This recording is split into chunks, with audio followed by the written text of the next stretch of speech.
கோவையில் 9,67,00,000 ரூபாய் மதிப்பில் சர்வதேச ஹாக்கி மைதானம் திறப்பு. துணை முதலமைச்சர் உதயநிதி ஸ்டாலின் திறந்து வைத்தார். கோவை ஆர்.எஸ்.புரத்தில் உள்ள மாநகராட்சி இருபாலர் பள்ளியில் புதியதாக கட்டப்பட்ட சர்வதேச அளவிலான ஹாக்கி மைதானம் மற்றும் முடிவுற்ற திட்டப்பணிகளை திறந்து வைக்கும் விழா, புதிய திட்டப் பணிகளுக்கு அடிக்கல் நாட்டு விழா மற்றும் அரசு நலத்திட்ட உதவிகள் வழங்கும் விழா ஆகிய நிகழ்ச்சிகள் ஆர்.எஸ்.புரம் உள்ள பள்ளி வளாகத்தில் நடைபெற்றது. விழாவில் சர்வதேச தலைமையிலான ஹாக்கி மைதானத்தை திறந்து வைத்து நலத்திட்ட உதவிகளை வழங்கி தமிழ்நாடு இளைஞர் நலன் மற்றும் விளையாட்டுத்துறை அமைச்சரும் துணை முதலமைச்சருமான மு.க. ஸ்டாலின் சிறப்புரையாற்றினார்.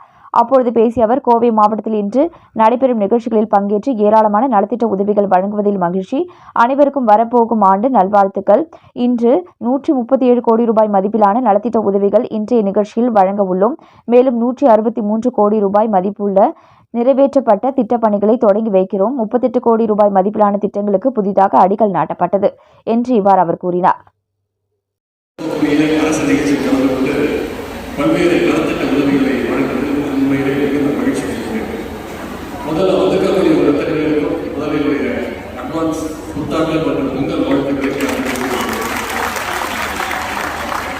இன்றைக்கு கோவையில சுமார் 11,000 பயனாளிகளுக்கு 137 கோடி ரூபாய் அளவிலான நலத்திட்ட உதவிகளை இந்த நிகழ்ச்சியிலே கொடுக்கின்றோம். அதேபோல் 163 கோடி ரூபாய் மதிப்பில் நிறைவேற்றியுள்ள முடிந்த பணிகளை எல்லாம் இன்றைக்கு மக்கள் பயன்பாட்டிற்கு நாம் அறிவிக்கின்றோம்.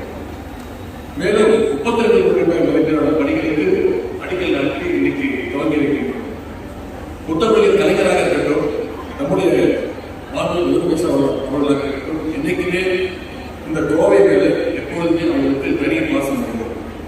நம்முடைய முதலமைச்சர்கள் பொறுப்பேற்ற நாட்கள் அடிக்கடி சொல்கின்ற ஒரே ஒரு விஷயம், வாக்களித்த மக்கள் மகிழ்வதை மட்டுமல்ல, வாக்களிக்காத மக்களும் நமக்கு வாக்களிக்காமல் விட்டோமே என்று வருந்திருக்கிற அளவிற்கு நாம் ஆட்சி செய்ய வேண்டும் அப்படின்னு நம்முடைய முதலமைச்சர் அவர்கள் தொடர்ந்து கூறுவார்கள். அந்த அடிப்படையில் இன்னைக்கு ஒட்டுமொத்த இந்தியாவிலே தமிழ்நாட்டை நோக்குகின்ற வகையில் நம்முடைய முதலமைச்சர்கள் இன்றைக்கு திராவிட ஆட்சியை சிறப்பாக முன்னெடுத்துக் கொண்டிருக்கிறார். குறிப்பாக மகளிர் மேம்பாட்டுக்காக ஏராளமான திட்டங்களை நம்முடைய முதலமைச்சர் கொண்டிருக்கிறார். ஆட்சிக்கு வந்ததும் நம்முடைய முதலமைச்சர் போட்ட முதல் கையெழுத்து மகளிருக்கான அந்த வெடியல் பயண திட்டம். இந்த வெடியல் பயண திட்டத்தின் மூலம் இந்த 4 வருஷத்துல மகளிர் சுமார் 900 கோடி பயணங்களை மேற்கொண்டிருக்கிறார். ஒவ்வொரு மகளிரும் மாதம் குறைவில் 1000 ரூபாய் வரைக்கும் இந்த திட்டத்தின் மூலம் சேமிக்கிறார். அதே மாதிரி தாய்மார்கள் இரவு காலையில் எழுந்திரிச்சு சமைக்கக்கூடாது, குழந்தைகளுக்கு சமைக்கிறதுக்கு சிரமப்படக்கூடாதுன்னு அரசு பள்ளியில் படிக்கக்கூடிய 1ஆம் வகுப்பிலிருந்து 5ஆம் வகுப்பு வரை படிக்கக்கூடிய அனைத்து குழந்தைகளுக்கும் முதலமைச்சர் காலை உணவு திட்டத்தை முதலமைச்சர் தொடங்கி வச்சார். இந்த திட்டத்தின் மூலம் இன்னைக்கு ஒவ்வொரு நாளும் சுமார் 20 லட்சம் குழந்தைங்க முதலமைச்சர் காலை உணவு திட்டத்திற்கு பயன்படுறாங்க. அதேபோல் முதலமைச்சர் அவர்கள் புதுமை பெண் திட்டம் அப்படின்ற திட்டத்தை அறிமுகப்படுத்துறாங்க. குழந்தைகள் பள்ளிக்கூடத்துக்கு வந்தால் மட்டும் பத்தாது, பள்ளிக்கூடம் படிச்சு கல்லூரிக்கு போகணும்.